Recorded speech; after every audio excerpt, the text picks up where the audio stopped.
Channel 27 Storm Track weather with meteorologist Blaze Keller. Well, if you've been wondering where our severe weather has been over this stretch of kind of the spring-like days, you're not alone because we just have not seen any. We passed the average first date that we normally see, not only our first tornado warning issued by the National Weather Service in Milwaukee, but also our first severe thunderstorm warning as well. But again, we just have not had any issued thus far. And that means that we are the second latest in when it comes to seeing our first severe thunderstorm warning over the last couple of years, to say the least, kind of dating back there as late as 1987.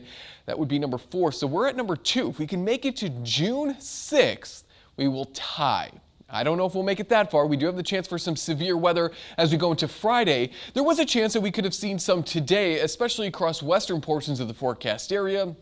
But as a lot of our moisture continues to be really limited off towards our west, that's where we see the greatest potential for severe weather as well. We may hear a few rumbles of thunder as we go into the evening and overnight, but those will be generally kind of what we call garden variety thunderstorms, maybe some small hail, some gusty winds at times, but overall just rain and lightning. And we certainly need the rain. We do have some showers stretching there really from Wausau back into the extreme northern parts of Illinois. But other than that, we look off to our south and west, as that's where our air is moving in from, and it is generally quiet. So unfortunately, though a lot of moisture continues to be moved in off the Gulf and pushed this far north, we're just not seeing a lot of it right now. A lot more of that moisture is off into parts of Oklahoma and again back into Louisiana, where they continue to deal with some flooding conditions. It's all because of this high pressure system right here, parked over the Carolinas.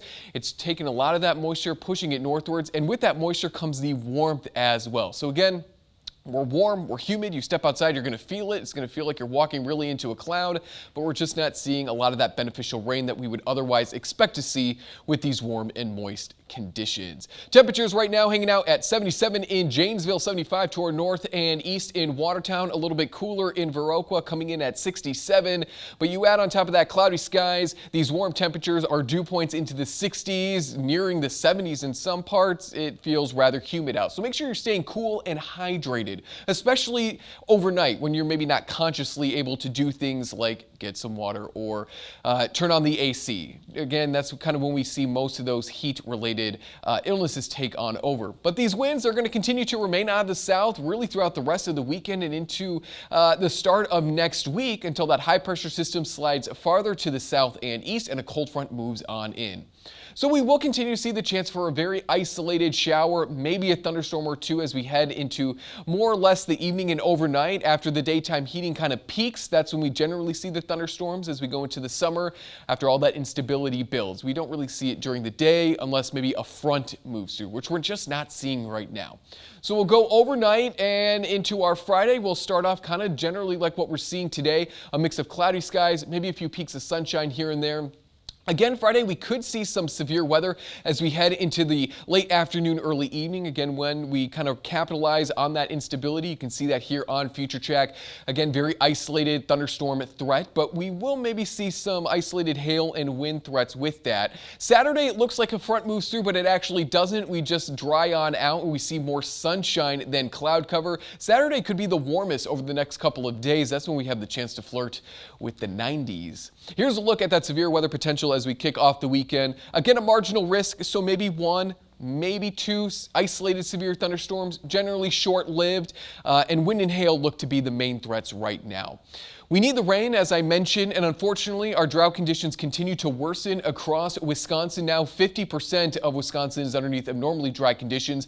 Moderate drought conditions kind of holding steady at about 26%, but now really limited to Kenosha County. We find about 0.2% of Wisconsin underneath severe drought conditions. So we'll keep our fingers crossed that we see some rain, hopefully skip out on that severe weather threat, but we will take it day by day. We're hanging out in the 80s today. It will be a little bit breezy at times. Here's a look at your 7-day forecast. Again, we might see some 90s, first 90s, I believe, of the season. I may be incorrect on that, but maybe most of us will see more of those 90s than previously on Saturday. Mid-80s on Sunday. The cold front finally moves through, so it's cooler, it's more comfortable outside, a little bit drier too, but that doesn't happen until Wednesday. So we got a couple more days here, but feeling really like summer. Yeah, we got a long stretch of needing to hydrate and needing to get into the AC when we can. Yes, and the same goes for your pets as well. I know Yes. I took my little bulldogs out and they 5 minutes. Oh yeah, much quicker walk.